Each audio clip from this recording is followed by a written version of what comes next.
അൽഹംദുലില്ലാഹ് വളരെ ഹൃദയത്തിൽ തട്ടുന്ന നിലയിൽ പരിശുദ്ധ ഹജ്ജിനെക്കുറിച്ചും അതിൻ്റെ അമലുകളെക്കുറിച്ചും നമ്മൾ കേട്ടുകൊണ്ടിരിക്കുകയാണ്. അല്ലാഹു സുബ്ഹാനഹു വതആല നമ്മുടെ ഈ വരവും ഈ ഒരുമിച്ച് കൂടലും പിരിയലുമെല്ലാം നാളെ കൺകുളിർക്കെ പ്രതിഫലം കിട്ടുന്ന ഒരു അമലായി നമ്മളൊന്ന് സ്വീകരിക്കുമാറാവട്ടെ. ഓരോ ക്ലാസ് ഇങ്ങനെ നഷ്ടപ്പെടുമ്പോൾ വിഷമം തോന്നും അല്ലേ?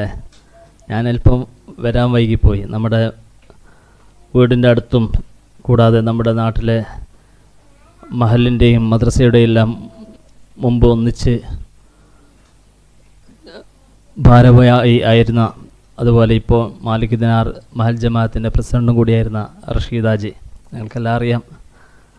അദ്ദേഹം ഇന്നലെ രാത്രി മരണപ്പെട്ടു പോയി. അദ്ദേഹത്തിൻ്റെ ഖബറിടം അല്ലാഹു തആല സ്വർഗ്ഗത്തോപ്പാക്കി തീർക്കുമാറാവട്ടെ. മറവ് ചെയ്ത് ശേഷമാണ് ഇങ്ങോട്ട് വന്നത്, അതുകൊണ്ട് അല്പം വൈകിപ്പോയി. പ്രിയമുള്ളവരെ, ചിലപ്പോൾ നമ്മൾ വിചാരിക്കും എത്ര പ്രാവശ്യം ഈ ക്ലാസ്സിന് കൂടുന്നതെന്ന് അല്ലേ? ഇപ്പോൾ മൂന്നാമത്തെ കൂടലല്ലേ ചില ആൾ. ഇനിയും വിളിക്കോ മതിയപ്പ നല്ല വിചാരിക്കും. ഇത്രയെല്ലാം ആവശ്യമുണ്ടോ എന്നെല്ലാം ചിലപ്പോൾ നമ്മൾ സ്വാഭാവികം കരുതിപ്പോവും. ഏതൊരു പ്രവർത്തനമാണെങ്കിലും ഏതൊരു കാര്യത്തിൽ ഏർപ്പെടുമ്പോഴും ആ ഏർപ്പെടുന്ന കാര്യമായിട്ട് നമ്മൾ പഠിച്ചിരിക്കണം. ഒരു വിവാഹിതരാണെങ്കിൽ വിവാഹ ജീവിത ദാമ്പത്യ ജീവിതത്തെ പറ്റി പഠിച്ചിരിക്കണം. ഒരു ബിസിനസ് തുടങ്ങുകയാണെങ്കിൽ അതിനെപ്പറ്റി പഠിച്ചിരിക്കണം. പ്രത്യേകിച്ച് പരിശുദ്ധ ഹജ്ജ്, അത് മുസ്ലിം സമൂഹത്തിനെ സംബന്ധിച്ചിടത്തോളം നിർബന്ധമായ കാര്യമാണെങ്കിലും പക്ഷേ എല്ലാവർക്കും നിർബന്ധമുള്ളതല്ല. നിർബന്ധമാവാൻ ചില നിബന്ധനകളുണ്ട്. അതെല്ലാം ഒത്തുവന്നെങ്കിൽ മാത്രമേ നിർബന്ധമാവുകയുള്ളൂ. നിർബന്ധമായി കഴിഞ്ഞാൽ അത് ചെയ്തു തീർക്കൽ ആവശ്യമാണ്. അത് ചെയ്തു തീർക്കുന്നതിന് മുമ്പ് വഫാത്തായാൽ അദ്ദേഹത്തിൻ്റെ മുതലിൽ നിന്നെങ്കിൽ അവകാശികൾ ചെയ്തു തീർക്കണമെന്ന്, എങ്കിലേ ഹക്ക് വിടുകയുള്ളൂ. അങ്ങനെയുള്ള ഒരു അമലാണ്. നേരത്തെ പറഞ്ഞ പോലെ നമ്മളെ സംബന്ധിച്ചിടത്തോളം വളരെ ദീർഘദൂര യാത്രയും അതുപോലെ ഉറക്കൊഴിക്കലും ഒരുപാട് കഷ്ടതകളും അടങ്ങിയ ഒരു അമലാണ് പരിശുദ്ധ ഹജ്ജ് കർമ്മം. പക്ഷേ ഹജ്ജ് കർമ്മം എന്ത് ചെയ്യുമെന്നുള്ള ഒരു വേവലാതിയോ മറ്റോ വേണ്ട. അത് നേരത്തെ നമ്മളെ പരിശുദ്ധ ഖുർആനിൽ അവിടെ പ്രവേശിച്ചാൽ തന്നെ ഖാന ആമീന, അവൻ നിർഭയമുള്ളവനായി, ഒന്നും പേടിക്കണ്ട. തവക്കുലാണ് നമുക്ക് ആവശ്യം. അല്ലാഹു സുബ്ഹാനഹു വ തആല എനിക്ക് ഹജ്ജ് ചെയ്യാനുള്ള എല്ലാം തന്നിരിക്കുന്നു, ഇനി അതിനപ്പുറം അല്ലാഹു തന്നെ എന്നെ നോക്കിക്കോളും എന്നുള്ള ഒരു ദൃഢനിശ്ചയം നമുക്ക് വേണം. കൂടാതെ പ്രതിഫലം കിട്ടണമെന്നുള്ള അള്ളാഹിൻ്റെ റസൂല് ഒരു ഹാജിക്ക്, ഒരു ഉംറ ചെയ്യുന്നവനിക്ക് എന്താണ് പ്രതിഫലം പറഞ്ഞത്? അത് കരസ്ഥമാക്കിക്കൊണ്ടായിരിക്കണം തിരിച്ച് വരേണ്ടത് എന്നുള്ള നിലപാടുമായിരിക്കണം. മുൻകൈ ക്ലാസ്സുകളെല്ലാം നമ്മൾ പറഞ്ഞിരുന്നു, വെറും ഹജ്ജ് ചെയ്യൽ കൊണ്ട് സ്വർഗം കിട്ടുമെന്ന് പറഞ്ഞിട്ടില്ല. അതെന്താവണം? മബ്റൂറായിരിക്കണമെന്ന്. മബ്റൂറായാൽ മാത്രമേ അവനിക്ക് സ്വർഗമല്ലാതെ പ്രതിഫലമില്ല എന്ന് പറഞ്ഞത്. ഇതുകൊണ്ട് ഒരു ഹാജിയെ സംബന്ധിച്ചിടത്തോളം, ഒരു ഉംറ ചെയ്യുന്നവരെ സംബന്ധിച്ചിടത്തോളം, അൽ ഹാജു വൽ ഉമ്മാർ, റസൂലുള്ളാഹി തങ്ങൾ അങ്ങനെയാണ് പറഞ്ഞത്. ഹജ്ജ് ചെയ്യുന്നവർ, ഉംറ ചെയ്യുന്നവർ, അവർ വഫ്ദുല്ലാഹ്, അള്ളാഹുവിൻ്റെ നിവേദന സംഘങ്ങളാണ്. അള്ളാഹു താലയുടെ അപ്പം നമുക്ക് എന്തൊക്കെ വേണം അതെല്ലാം അർപ്പിക്കാനുള്ള ആ ബോധത്തോടെ ആയിരിക്കണം പോകേണ്ടത്. ഇൻ ദഅഉഹു, അവൻ അള്ളാഹുവിനോട് ചോദിക്കുകയാണെങ്കിൽ ഉത്തരം ചെയ്യുക തന്നെ ചെയ്യും. അവൻ ഇസ്തിഗ്ഫാർ ചെയ്യുകയാണെങ്കിൽ പുറത്തു കൊടുക്കുക തന്നെ ചെയ്യും. നേരത്തെ പറഞ്ഞ അറഫയിൽ നിൽക്കുന്ന സംബന്ധിച്ച് ഞാൻ കൂടുതലും പറയുന്നില്ല. ഇൻഷാ അല്ലാഹ് അതിൻ്റെ കൂടുതൽ കാര്യങ്ങളൊക്കെ ഇൻഷാ അല്ലാഹ് നമ്മുടെ അമീർ തന്നെ പറഞ്ഞു തരും. പോകുന്നതിന് മുമ്പ് നമ്മൾ എങ്ങനെയായിരിക്കണം എന്നുള്ള ചെറിയ സൂചന മാത്രമേ ചെയ്യുന്നുള്ളൂ. ഒരല്പസമയം അറഫയിൽ നിന്നാലുള്ള പ്രതിഫലമാണ് നേരത്തെ പറഞ്ഞത്. നമ്മൾ 50-60 വർഷം അള്ളാഹുവിനെ മറന്ന് അള്ളാഹിൻ്റെ റസൂലിൻ്റെ ചര്യ മറന്ന് ജീവിച്ചവരാണ്. ഒരല്പസമയത്തിനുള്ളിൽ അതെല്ലാം മായ്ച്ച് കളയുന്ന ഒരവസ്ഥയിലേക്കാണ് എത്താൻ പോകുന്നത്. അതുകൊണ്ട് തന്നെ പോകുന്നതിന് മുമ്പ് എല്ലാം നേരത്തെ പറഞ്ഞതുപോലെ വളരെ നിഷ്കളങ്കമായ ഹൃദയത്തോടെ വേവലാതികളും അതുപോലെ മറ്റുള്ള മൈനസ്സാകുന്ന കാര്യങ്ങളൊക്കെ വിട്ടേച്ച് ഇൻഷാ അല്ലാഹ് അങ്ങനെയായിരിക്കണം. അല്ലാഹു തആല തൗഫീഖ് നൽകുമാറാവട്ടെ. ഒരുങ്ങിയില്ലേ? അങ്ങനല്ലേ അല്ലേ? ഒരുങ്ങുമ്പോൾ തന്നെ ഒരു ഹാജിയാവണം അല്ലേ? നേരത്തെ പറഞ്ഞ പോലെ വന്നിട്ട് ചെയ്യുക അല്ല, എല്ലാം അവിടുന്ന് ക്ലിയർ ആക്കിയിട്ടാവണം പോകേണ്ടത്. ശരിയല്ലേ? എങ്കിൽ അല്ലാഹു തആല അതിന് സഹായിക്കുക തന്നെ ചെയ്യും. അള്ളാഹുവിൻ്റെ സഹായമാണല്ലോ നമുക്ക് വേണ്ടത് എല്ലായിടത്തും. അതുകൊണ്ട് ഒരു ഹാജിയായി കഴിഞ്ഞാൽ അള്ളാഹു തരുന്നത് എണ്ണമറ്റ അനുഗ്രഹം ചൊരിയുന്ന സ്വർഗമാണ്. അത് കിട്ടണമെന്നുള്ള ബോധത്തോടു കൂടിയായിരിക്കണം നമ്മുടെ യാത്ര. അല്ലാഹു തആല തൗഫീഖ് നൽകുമാറാവട്ടെ. അല്ലാഹു തആല തൗഫീഖ് നൽകുമാറാവട്ടെ. നമ്മുടെ മനസ്സിലേക്കാണ് അല്ലാഹു തആല നോക്കുന്നത്. അതുകൊണ്ട് മനസ്സ് ക്ലിയർ ആയിരിക്കുക. 10-15ഓളം സ്ഥലം ചോദിക്കുമ്പോൾ തന്നെ ഉത്തരം കിട്ടുന്ന സ്ഥലമാണ്. അത് ഉത്തരം കിട്ടണമെങ്കിൽ ആദ്യം മനസ്സ് നന്നാവണം.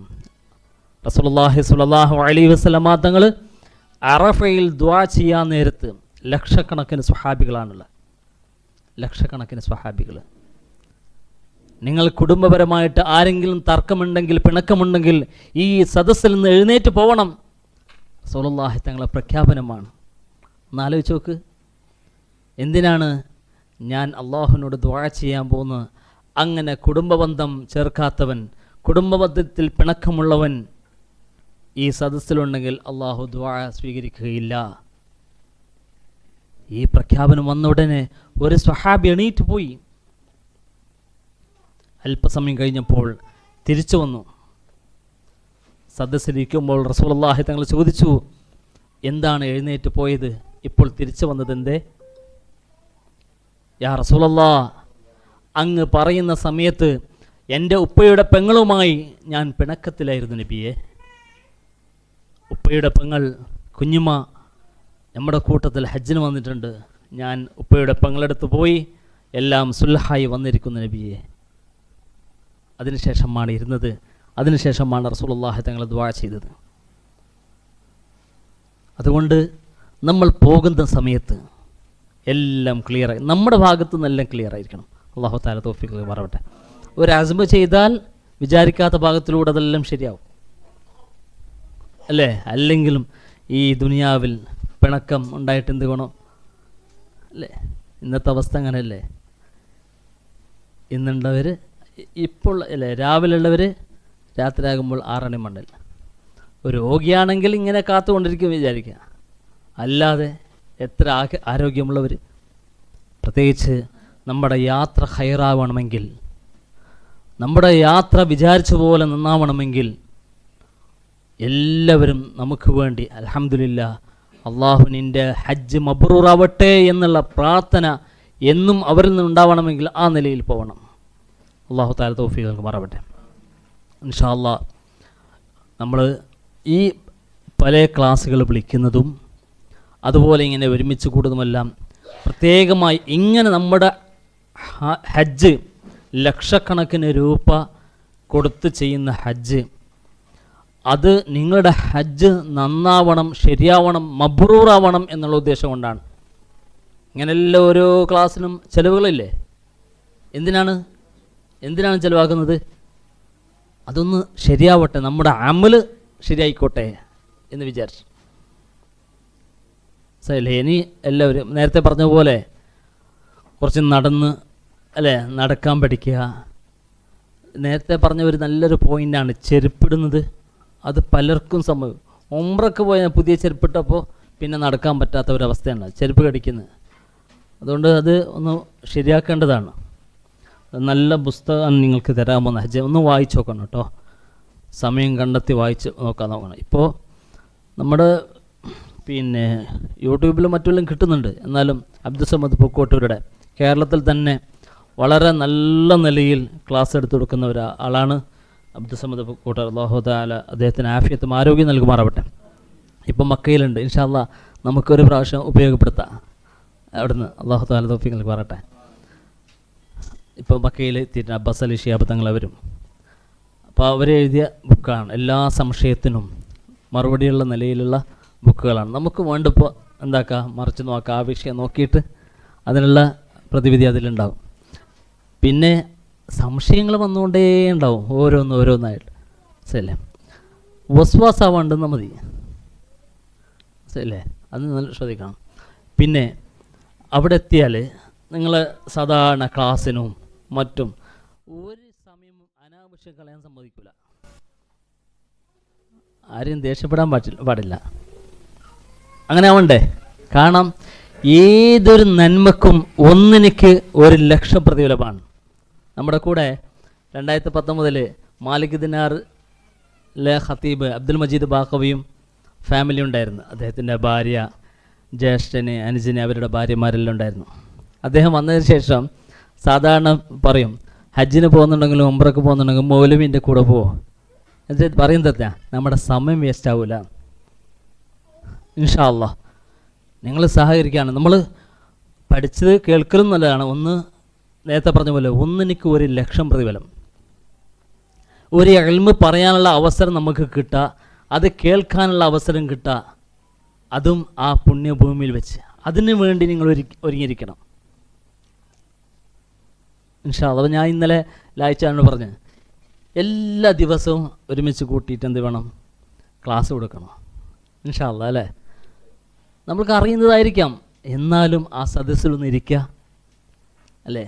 ഒരു ക്ലാസ്സിലിരുന്നാൽ 1,00,000 ക്ലാസ്സിൽ 1,00,000 തെറ്റുകൾ നമ്മളിന്ന് അല്ലാഹു തആല പൊറുക്കും. ഉറപ്പാണ്. ആ ഒരു അസ്മിലിരിക്കണം. അത് നിങ്ങൾ ഏത് സമയമാണ് പറയുന്നത് ആ സമയത്ത് വന്ന് ആദ്യം തന്നെ ഇരിക്കണം. നമുക്ക് ഇപ്പോൾ ഓർമ്മയുണ്ട്, പിന്നെ ഒരു പ്രാവശ്യം കുറേ 2-3 പണ്ഡിതന്മാരുണ്ടായിരുന്നു ഞങ്ങളെ കൂടെ. അപ്പോൾ ഞങ്ങൾക്കെല്ലാം വലിയ പേടി, ഈ പണ്ഡിതന്മാരുണ്ടാകുമ്പോഴേക്കല്ലേ അവരെ ഇങ്ങനെ വിളിക്കും ക്ലാസ്സിന് നല്ല. പക്ഷേ ഈ യഥാർത്ഥ പണ്ഡിതന്മാർ അമീറന്മാർ ശരിക്കും അനുസരിക്കും അല്ലേ? അവർ കാരണം അമീറിനെ അനുസരിച്ചാലാണ് ആ കൂട്ടം ശരിയാവുക. അമീർ ചെറുതോ വലുതോ നോക്കാനില്ല. ശരിയല്ലേ? അമീറിനേക്ക് അനുസരിച്ചാൽ ആ സംഘം ശരിയായി. കാരണം അള്ളാഹുവിൻ്റെ സഹായമുണ്ടാവും. അങ്ങനെയാണ് അനുസരണ ഉണ്ടായാൽ. ഞങ്ങൾ ക്ലാസ്സിന് വിളിച്ചാൽ ഫസ്റ്റ് വന്നെത്തൽ ഇപ്പോഴും തങ്ങളാണ്, യഹ്യ തങ്ങൾ. മംഗലാപുരം ഭാഗത്ത് ഖത്തീബാണ്. മുമ്പ് മഞ്ചേശ്വരം മുമ്പ് വന്നിട്ടിരിക്കും. തങ്ങളെ നിങ്ങൾ അല്ല, അത് വലിയ ഞങ്ങൾക്കെല്ലാം പാടാണത്. യഥാർത്ഥ പണ്ഡിതന്മാരാണ്. മുമ്പ് വന്നിരിക്കും, ക്ലാസ് കഴിഞ്ഞ് പോവും. അങ്ങനെ ഇനി വരാൻ പറ്റുന്നില്ലെങ്കിൽ മുമ്പ് എനിക്ക് ഒരു അസൗകര്യമുണ്ട് വന്ന് പറയും.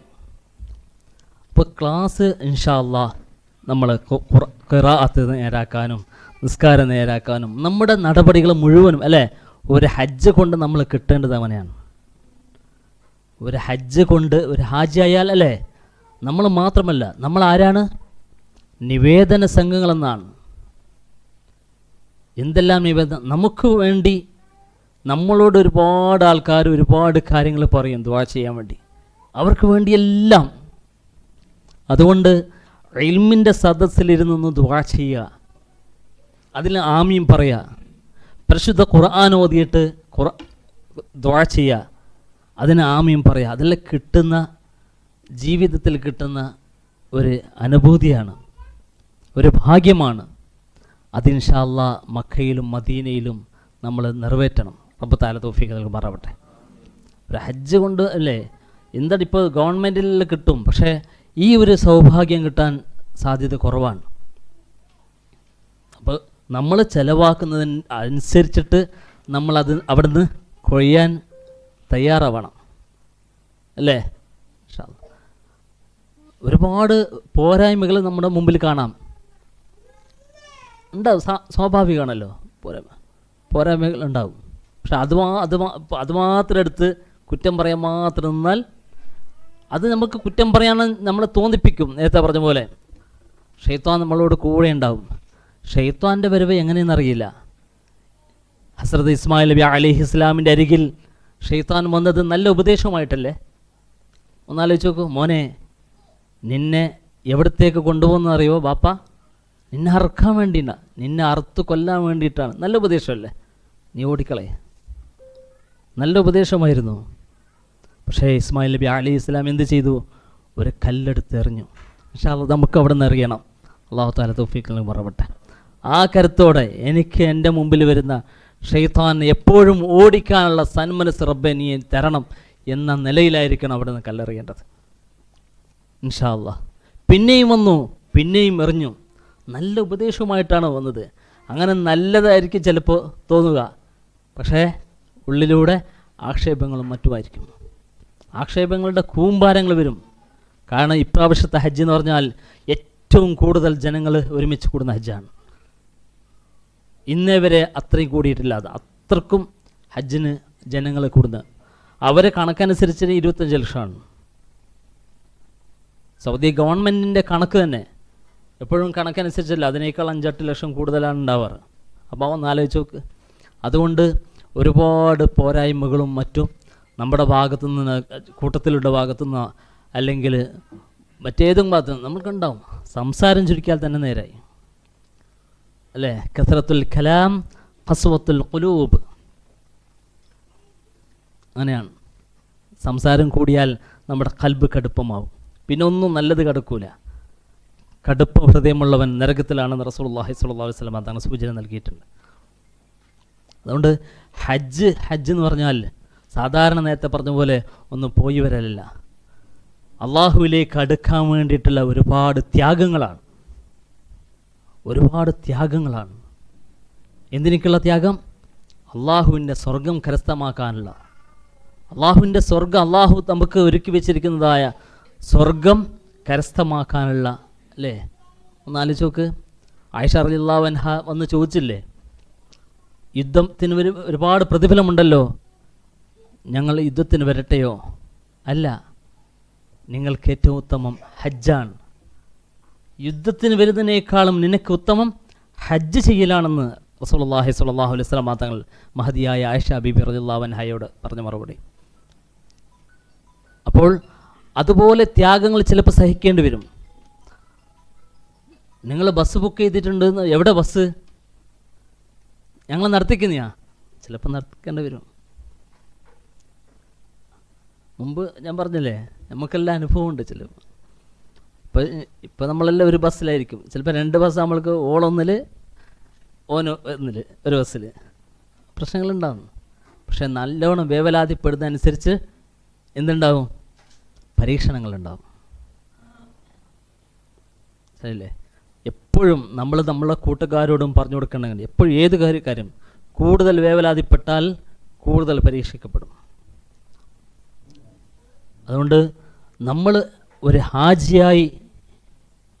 ഹാജിയായി തിരിച്ചറിയണമെങ്കിൽ, ഞാൻ മുമ്പ് പറഞ്ഞിട്ടുണ്ട്, ഒരു സ്ഥലത്ത് എഴുതി വെച്ചിട്ടുണ്ട്, അൽ ഹജ്ജു അസ്വബ്ർ, ക്ഷമയാണ് ഹജ്ജ്. ക്ഷമിക്കാൻ പറ്റണം. ഞാൻ എങ്ങനെ പാടത്തേക്ക് പോകുന്നത്?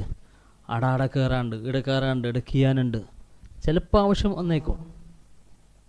ഇൻഷാ അല്ലാഹ് പരമാവധി സഹകരിക്കാനും സഹായിക്കാനും വേണ്ടിയിട്ടാണ് ഞങ്ങൾ 2 പേര് ഇൻഷാ അല്ലാഹ് വരുന്നത്. എന്ത് വേണമെങ്കിലും ചോദിച്ചോളണം കേട്ടോ, എന്ത് വേണമെങ്കിലും ഇൻഷാ അല്ലാഹ് കഴിയുന്ന പരമാവധി. അതും ഒരു പരസ്പരം സഹായിക്കുക എന്ന് പറഞ്ഞാൽ വളരെ അത് പിന്നെ ഒരു പ്രാവശ്യം നമ്മളവിടെ കൂടെ പിന്നെ മാതൃമി അറിയില്ലേ? മാതൃമീൻ്റെ മരണപ്പെട്ടു പോയി. അല്ലാഹു തആല ജന്നാത്തുൽ ഫിർദൗസ് നൽകുമാറാവട്ടെ. അദ്ദേഹം ഹജ്ജിന് വരുന്ന സമയത്ത് അദ്ദേഹം ഞങ്ങൾ യാത്ര പുറപ്പെടുന്നതിന് ഒരു ദിവസം മുമ്പാണ് മംഗലാപുരം ഹോസ്പിറ്റലിൽ ഡിസ്ചാർജ് ചെയ്തിട്ട് വരുന്നത്. അപ്പോൾ അദ്ദേഹം പറഞ്ഞല്ലോ, ഭാര്യയുണ്ട്, കുടുംബക്കാരെല്ലാം ഉണ്ട്, നിങ്ങൾ പോയിക്കോ, ഞാൻ ഒരാഴ്ച കഴിഞ്ഞിട്ട് വരാം, അതിനുള്ള ടിക്കറ്റെല്ലാം അറേഞ്ച്മെൻറ്റ് ചെയ്യിപ്പിക്കാമെന്ന്. പക്ഷേ ഭാര്യമാർ വിട്ടില്ല. ഭാര്യയും മറ്റു മക്കളും നിങ്ങൾ വന്നേ പറ്റും. പക്ഷേ ഞങ്ങൾക്ക് നടക്കാൻ പറ്റുന്നില്ല. കാല് ഓപ്പറേഷൻ ചെയ്ത് ഡ്രസ്സ് ചെയ്തിട്ടുണ്ട്.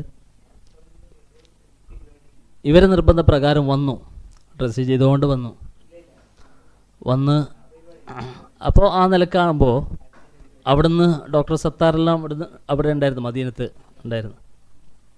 അവിടെ 1-2 പ്രാവശ്യമേ ഹോസ്പിറ്റലിലേക്ക് പോകേണ്ടി വന്നിട്ട് ഡ്രസ്സ് ചെയ്യാൻ. അപ്പോൾ ഈ മിനയിൽ നിന്ന് ടെൻറ്റിൽ നിന്ന് വീൽ ചെയർ ടെൻറ്റിൽ നിന്ന് പുറത്തിറക്കുന്ന മാത്രം അയാളെ, പിന്നെ നമുക്ക് കിട്ടില്ല. ഓരോരോ ആൾക്കാരും വന്നിട്ട് വിദേശികൾ കുറച്ച് നമുക്കും കിട്ടിക്കോട്ടെ കൂലി. ഇത് ഓരോരാളും അവരുടെ മനസ്സിലാണ്. അവിടെ പരസ്പരം സഹായിക്കുക എന്നത് അത് ചില്ലറ കാര്യമല്ല. സഹായം പല വിധത്തിൽ, എന്തെല്ലാം വിധത്തിലാണ് അവിടെ സഹായിക്കുന്നത്. കണ്ണിൽ നിന്ന് കണ്ണുനീര് വന്നു പോകും. ചൂട് സമയത്ത് തവാഫ് ചെയ്യുമ്പോൾ ചില ആൾ സഹായിക്കുന്ന എങ്ങനെ പറഞ്ഞാൽ വെള്ളം തെറിപ്പിച്ചിട്ട് കണ്ടിട്ടുണ്ടാവുമല്ലോ, തവാഫിൽ പോയത് സ്പ്രേ ബോൾ അടിച്ചിട്ട്, അതൊരു ആശ്വാസമാണ്. മനസ്സിലായില്ലേ? ചില ആൾ ടിഷ്യൂ പേപ്പർ തരും തോർത്താനോ മറ്റോ. അങ്ങനെ പല വിധത്തിലും അങ്ങനെ സഹായിക്കാനുള്ള ഒരു മനസ്സ് നമുക്കുണ്ടാവണം. സഹായിക്കാനുള്ള മനസ്സുണ്ടാവുക എന്ന് പറഞ്ഞാൽ അത് വലിയൊരു കാര്യമാണ്. മുസ്ലിം ഇമാം റിപ്പോർട്ട് ചെയ്യുന്ന ഒരു ഹദീസിൽ ഒരു കഥ പറയുന്നുണ്ട്.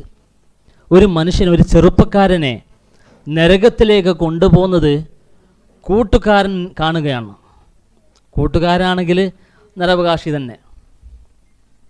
യാ അല്ലാ, എന്ത് ഓന് നരകത്തിലായത്? എങ്കിൽ ഞാൻ നരകാവകാശിയായത് അത്ഭുതമൊന്നുമല്ല. ഞാൻ അങ്ങനെയായിരുന്നു ദുനിയാവിൽ ജീവിച്ചത്, പക്ഷേ അവൻ നല്ലവനായിരുന്നല്ലോ. ഓടിപ്പോയി അവനോട് ചോദിക്കുന്നു, നിന്നെന്തേ നരകത്തിലേക്ക് കൊണ്ടുപോകുന്നത്? അപ്പോൾ പറയുന്നു, എനിക്ക് സ്വർഗത്തിലേക്ക് പോകേണ്ട അമൽ പൂർണ്ണമായിട്ടില്ല. 100 വേണ്ടടുത്ത് 99 ഉള്ളൂ, 1 നഷ്ടപ്പെട്ടു പോയിട്ടുണ്ട്. അപ്പോൾ ഇവൻ പറയാ, യാ അല്ലാ, എൻ്റെ സ്വർഗത്തിൻ്റെ അമൽ 1 മാത്രമേ ഉള്ളൂ, 99 നരകത്തിൻ്റെ അമലാണ്. യാ അല്ലാ, എൻ്റെ ഒരു അമൽ ഓനിക്ക് കൊടുത്തേക്ക്. മുസ്ലിം ഇമാം റിപ്പോർട്ട് ചെയ്യുന്ന റസൂലുള്ളാഹി തങ്ങൾ സ്വഹാബത്തിന് പറഞ്ഞു കൊടുക്കുന്നതാണ്. ഇവൻ പറയാണ്, എൻ്റെ ഒരു അമൽ റബ്ബേ ഓനിക്ക് കൊടുത്തേക്ക്, ഓൻ സ്വർഗത്തിൽ പോയിക്കോട്ടെ. ഇതൊരു സഹായിക്കാനുള്ള മനസ്സാണ്. അങ്ങനെ പറയുമ്പോൾ തന്നെ ഉടനെ റഹ്മത്തിൻ്റെ മലക്കുകൾ വന്ന് അവനെ സ്വർഗത്തിലേക്ക് കൊണ്ടുപോവാണ്. ആ സ്വർഗത്തിലേക്ക് കൊണ്ടുപോകുന്ന സമയത്ത് അവൻ അൽഹംദുലില്ലാ എന്ന് പറഞ്ഞ് പുഞ്ചിരിച്ചുകൊണ്ട് അള്ളാഹുവിനെ സ്തുതിച്ചുകൊണ്ട് പോവാണ്. അപ്പോൾ മലക്കുകളോട് റബ്ബ് ചോദിക്കുന്നു, മലക്കുകളെ, അവൻ സ്വർഗത്തിലേക്ക് പോകാൻ കാരണമെന്ത്? അത് അവൻ്റെ കൂട്ടുകാരൻ സഹായിച്ചതാണ്. എങ്കിൽ ആ കൂട്ടുകാരനെയും കൂട്ടിക്കൊണ്ട് സ്വർഗത്തിലേക്ക് പോകുവീൻ എന്നൊരു സംഭവം ഉണ്ടാവുന്ന റസൂലുള്ളാഹി തങ്ങൾ. ഇത് സഹായിക്കാനുള്ള മനസ്സാണ്. നമ്മുടെ ഭാഗത്ത് നിന്ന് എന്തെങ്കിലും പോരായ്മ വന്നിട്ടുണ്ടെങ്കിൽ, ഒരുപക്ഷെ അവൻ്റെ ഹജ്ജ് പൂർണ്ണമാകാൻ നമ്മളും കാരണമായിട്ടുണ്ടെങ്കിൽ നമ്മളും അതിൻ്റെ ഭാഗമായിത്തീരും. അതുകൊണ്ട് പരസ്പരം സഹായിക്കുക, സഹകരിക്കുക എന്നുള്ള ഒരു മനസ്സ് എപ്പോഴും ഉണ്ടാവണം. അത് ഹജ്ജിലൂടെ നമ്മൾ നേടിയെടുക്കാൻ സാധിക്കണം. ഇതാണ് ഹജ്ജ്. എനിക്ക് മാത്രം ആയാൽ പോരാ. എനിക്ക് നീ ആഗ്രഹിക്കുന്നത് നിൻ്റെ കൂട്ടുകാരനെയും ആഗ്രഹിക്കുക. തക്കുൻ മുഅ്മിന, റസൂലുള്ളാഹി തങ്ങൾ. അപ്പോഴാണ് നീ യഥാർത്ഥ മുഅ്മിനാകുക. നീ ആഗ്രഹിക്കുന്നത് നിൻ്റെ കൂട്ടുകാരനും ആഗ്രഹിക്കുക. ഇങ്ങനൊരു മനസ്സ് നമുക്ക് ഉണ്ടാക്കിയെടുക്കണം. റബ്ബ് തആല തൗഫീഖ് നൽകുമാറാവട്ടെ. ഹജ്ജ് എന്ന് പറഞ്ഞാൽ അങ്ങനെയാണ്. അപ്പോൾ എല്ലാവരും ഹജ്ജിന് വേണ്ടി ഒരുങ്ങുമ്പോൾ പരസ്പരം എല്ലാവരും കണ്ട് സഹകരിച്ച്, പിന്നെ അങ്ങോട്ടും ഇങ്ങോട്ടും മാപ്പെല്ലാം ചോദിച്ച്, അല്ലേ, എന്ന് പറഞ്ഞിട്ടുണ്ടെങ്കിൽ എല്ലാവരോടും നമ്മുടെ ഭാഗം ശരിയാക്കണം. അല്ലേ? നമ്മൾ റബ്ബ് തആലാൻ്റെ വിരുന്നുകാരാണ്. റബ്ബ് തആലാൻ്റെ വിരുന്നുകാരാണ്. വിരുന്നുകാരായിട്ട് മക്കയിലെയും മദീനയിലേക്കും നമ്മൾ എത്തുമ്പോൾ റബ്ബ് തആല തരുന്നത് മുഴുവനും നമുക്കെടുക്കണമെങ്കിൽ ആ നിലയിലായിരിക്കണം നമ്മുടെ മനസ്സ്. ളയൂഫുർ റഹ്മാൻ എന്ന് നമ്മളെ വിശേഷിക്കപ്പെടണമെങ്കിൽ നമ്മളെ അല്ലാഹു തആല പ്രത്യേകം തിരഞ്ഞെടുക്കപ്പെട്ടവരാണ് എന്ന് നമ്മൾ ചിന്തിക്കണം. അതുപോലെ എന്താണ് റസൂലുള്ളാഹി സ്വല്ലല്ലാഹു അലൈഹി വസല്ലം തങ്ങൾ അഫ്ളലായ നിലയിൽ നമ്മളോട് കൽപ്പിച്ചിട്ടുള്ളത്, അത് ചെയ്യാൻ ശ്രമിക്കണം. പിന്നെ ഇങ്ങനെയാണ് അറിവ് വേണോ, മറ്റേന്നില്ല അറിവ് വേണ്ടേ എന്നുള്ള ചിന്ത. ഒരു ആട് ഇത്രയല്ലേ ചിലവാക്കുന്നില്ലേ, ഒരാട് എടുത്ത് കൊടുക്കാൻ ഞാൻ തയ്യാറാണ്. നിങ്ങൾ കേട്ടിട്ടുണ്ടാവും റസൂലുള്ളാഹി സ്വല്ലല്ലാഹു അലൈഹി വസല്ലം തങ്ങൾ 100 ഒട്ടകമാണ്, 100 ഒട്ടകം. അതിൽ 63 റസൂലുള്ളാഹി തങ്ങളുടെ കൈകൊണ്ട് തന്നെ അർത്ഥം. ഓരോ ഒട്ടകവും ഒന്ന് അറുത്തതിന് ശേഷം ഓടി വരും റസൂലുള്ളാഹി തങ്ങൾ, എന്നെ അടുത്തത് എന്നെ. അത് റസൂലുള്ളാഹി തങ്ങളോട് ചിന്തിച്ചു നോക്ക്. ഓരോ ഒട്ടകം ഒന്ന് അറുത്ത് കഴിയുമ്പോൾ മറ്റൊട്ടകം ഓടി വരുന്ന റസൂലുള്ളാഹി തങ്ങൾ. അങ്ങനെ 63 ഒട്ടകമാണ് റസൂലുള്ളാഹി തങ്ങൾ സ്വന്തം കൈ കൊണ്ട് അറുത്തത്. നമ്മളവിടെ പോയാൽ ഇൻഷാ അല്ലാഹ് അല്ലേ ഒരാടെങ്കിലും ഇറക്കാൻ തയ്യാറാവണം. അല്ലാഹു തആല തൗഫീഖ് നൽകുമാറാവട്ടെ. അങ്ങനെ അവിടുത്തെ എല്ലാ കാര്യവും ഒരു പൂർണ്ണമായ നിലയിൽ ചെയ്യാനുള്ള ഒരു മനസ്സ് അങ്ങനെ പോരെ ഉസ്താദെ, ഇങ്ങനെ പോരെ എല്ലാത്തിനും ഓപ്ഷൻസ് ഉണ്ടാവും, അങ്ങനെയല്ലേ? അതല്ലെങ്കിൽ ഇതല്ലേ? പക്ഷേ ചെയ്യാൻ പറ്റുന്നത് മുഴുവനും അത് ചെയ്യണം. ഇപ്പോൾ ഹജറുൽ അസ്വദ് നമ്മൾ തവാഫ് തുടങ്ങുമ്പോൾ ചുംബിച്ചിട്ട് തവാഫ് ചെയ്യണം. പക്ഷേ റസൂലുള്ളാഹി തങ്ങൾ പറഞ്ഞ് എല്ലാ സമയത്തും എല്ലാവർക്കും കഴിഞ്ഞെന്ന് വരില്ല. അതുകൊണ്ട് കൈകൊണ്ട് തൊട്ട് മതി, അതും കഴിഞ്ഞെന്ന് വരില്ല. അതുകൊണ്ട് ദൂരെ നിന്ന് നീ ഇഷാറത്ത് ചെയ്താൽ മതി. ശരിയല്ലേ? അത് നമുക്ക് അള്ളാഹിൻ്റെ റസൂല് നമുക്ക് എളുപ്പമാക്കി തന്നതാണ്. ഇല്ലെങ്കിൽ എത്ര ബുദ്ധിമുട്ട് തവാഫ് ചെയ്യാൻ.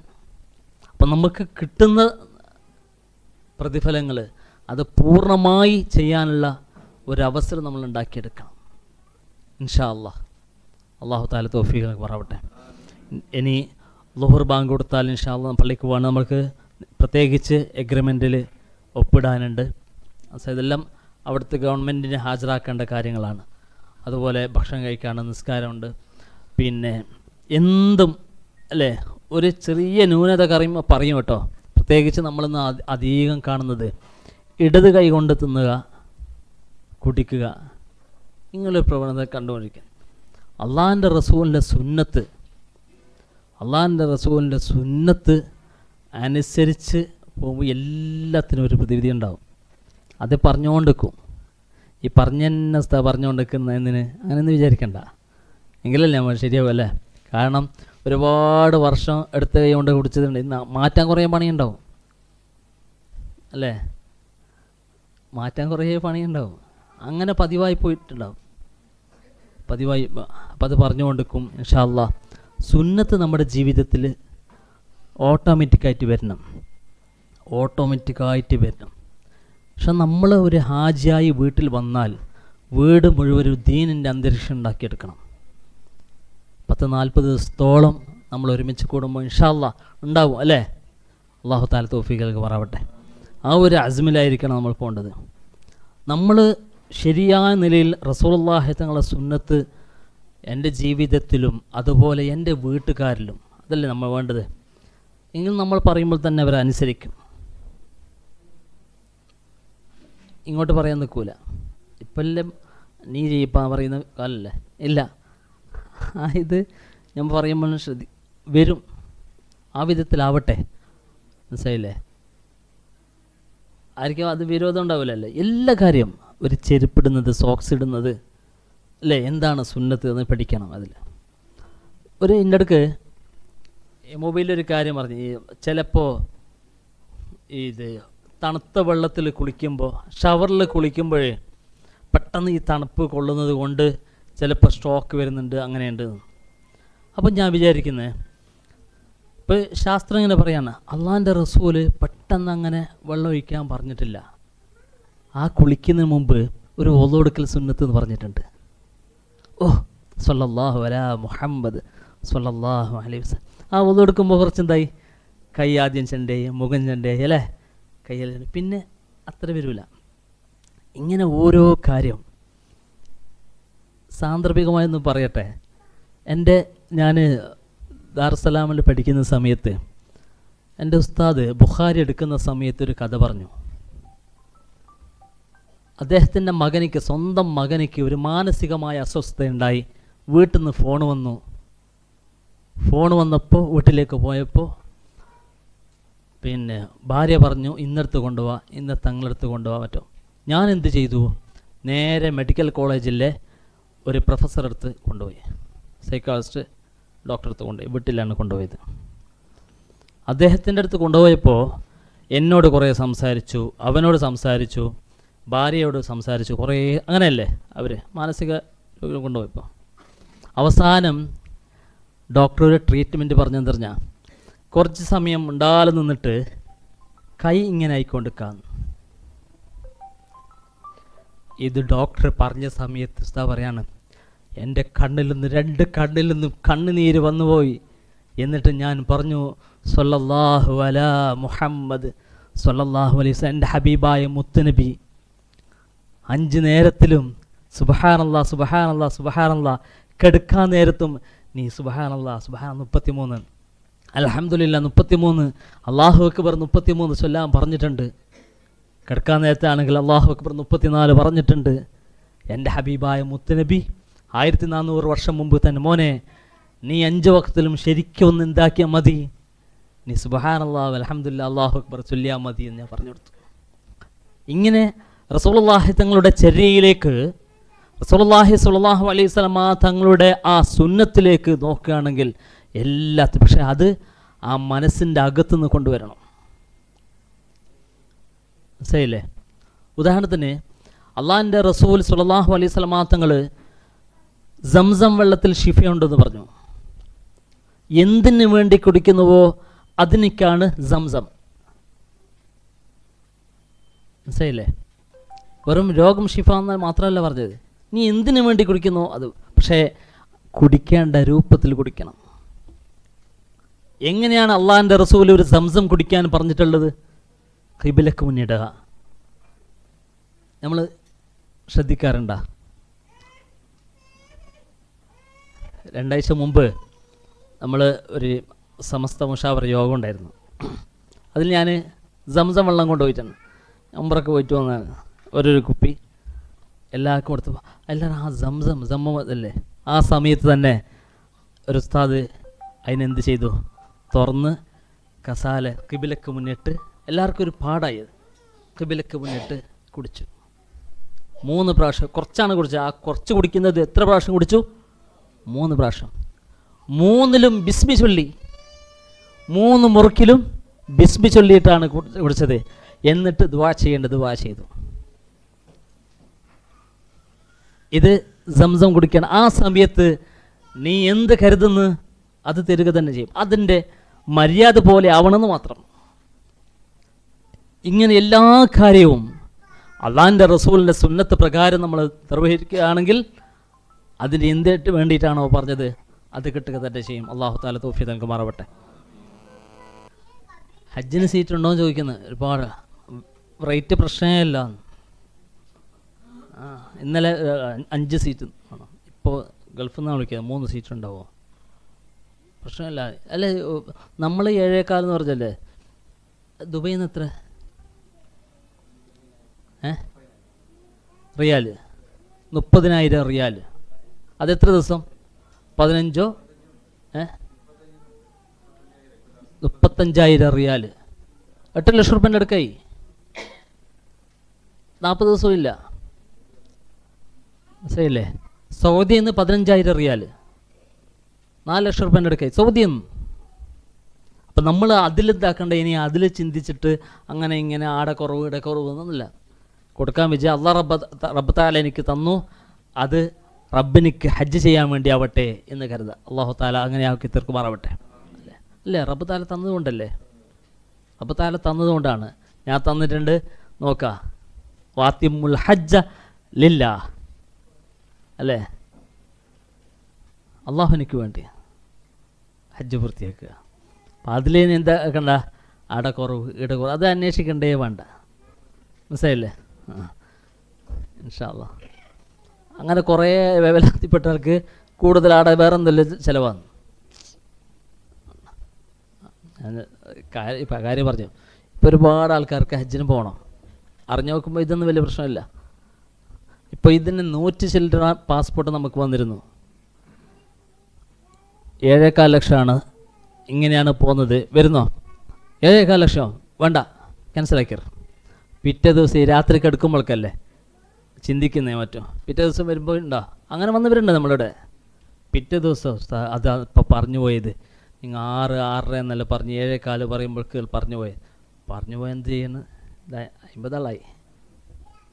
എനിക്ക് കൂടുതൽ കിട്ടിയത് നോക്കാം, അല്ലേ?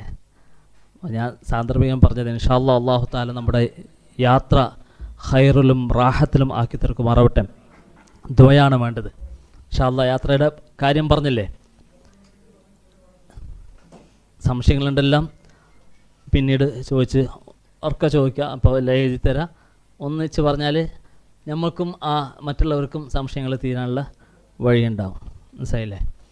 അപ്പോൾ പിന്നെ ചൊവ്വാഴ്ച അസ്ർ നിസ്കരിക്കാൻ മാലിക് പള്ളിയിലേക്ക് എത്തണം. അപ്പോൾ നിങ്ങൾ അസ്റിന് മുമ്പ് ഇറങ്ങുന്നത് കൊണ്ട് യാത്രയുടെ സുന്നത്ത് നിസ്കരിക്കാം. വീട്ടിൽ നിന്ന് അസ്ർ നിസ്കരിച്ചിട്ട് ഇറങ്ങുമ്പോൾ എന്താ പറ്റൂല, യാത്രയുടെ സുന്നത്ത് നിസ്കരിക്കാൻ പറ്റില്ല. ശരിയല്ലേ? അത് യാത്രയുടെ ഒരു നിബന്ധനയാണ് 2 റക്അത്ത് സുന്നത്ത് നിസ്കരിക്കാവുന്നത്. ശരിയല്ലേ? ഞാൻ കഴിഞ്ഞ ക്ലാസ് പറഞ്ഞിട്ടുണ്ട്, സുന്നത്ത് നിസ്കാരത്തിനാണെങ്കിലും ഫർദ് നിസ്കാരത്തിനാണെങ്കിലും സുന്നത്തുകളുടെ ഇടയിലോ ഫർദിൻ്റെ ഇടയിലോ വ്യത്യാസമില്ല. അപ്പോൾ 1-ാം റക്അത്തിൽ ഖുൽ യാ അയ്യുൽ കാഫിറൂൻ ഓതാ, 2-ാം റക്അത്തിൽ ഫാത്തിഹയ്ക്ക് ശേഷം ഖുൽ ഹുവല്ലാഹു ഓതാ. ശരിയല്ലേ? എന്നിട്ട് ആയത്തുൽ കുർസി ഓതാ, ലി ഈലാഫി ഖുറൈശിൻ എന്ന സൂറത്ത് 3 പ്രാവശ്യം ഓതാ. നല്ല പോലെ വാച്ച ഇൻഷാ അല്ലാഹ്. അല്ലാഹു തആല തൗഫീഖ് പറയട്ടെ. പിന്നെ നിങ്ങൾ ഗ്രൂപ്പിൽ എല്ലാവരും ആഡ് ആയിട്ടുണ്ടല്ലോ. നിങ്ങൾ മാത്രമല്ല, വീട്ടിലിരിക്കുന്ന കുടുംബക്കാരെ ആഡാക്കുക. നമ്മുടെ പേരിടങ്ങൾ ആദ്യം തന്നെ പറഞ്ഞു, ഒരു 3-4 ദിവസത്തേക്ക് നിങ്ങൾ ഫോൺ പ്രതീക്ഷിക്കേണ്ടെന്ന് പറഞ്ഞേക്കട്ടോ. എങ്കിൽ പിന്നെ ശരിയല്ലേ? ഒരു 3 ദിവസത്തേക്ക് നിങ്ങൾ ഗ്രൂപ്പ് നോക്കിയാൽ മതി. അതിൽ ഞങ്ങൾ എന്താകും കാര്യങ്ങൾ പറഞ്ഞു തരും. അങ്ങനെ വിചാരിച്ചാൽ മതി. ഇൻഷാ അല്ലാഹ്. അല്ലാഹു തആല നമ്മളെ ഈ സംഗമം റാഹത്തിലാക്കി തീർക്കുമാറാവട്ടെ.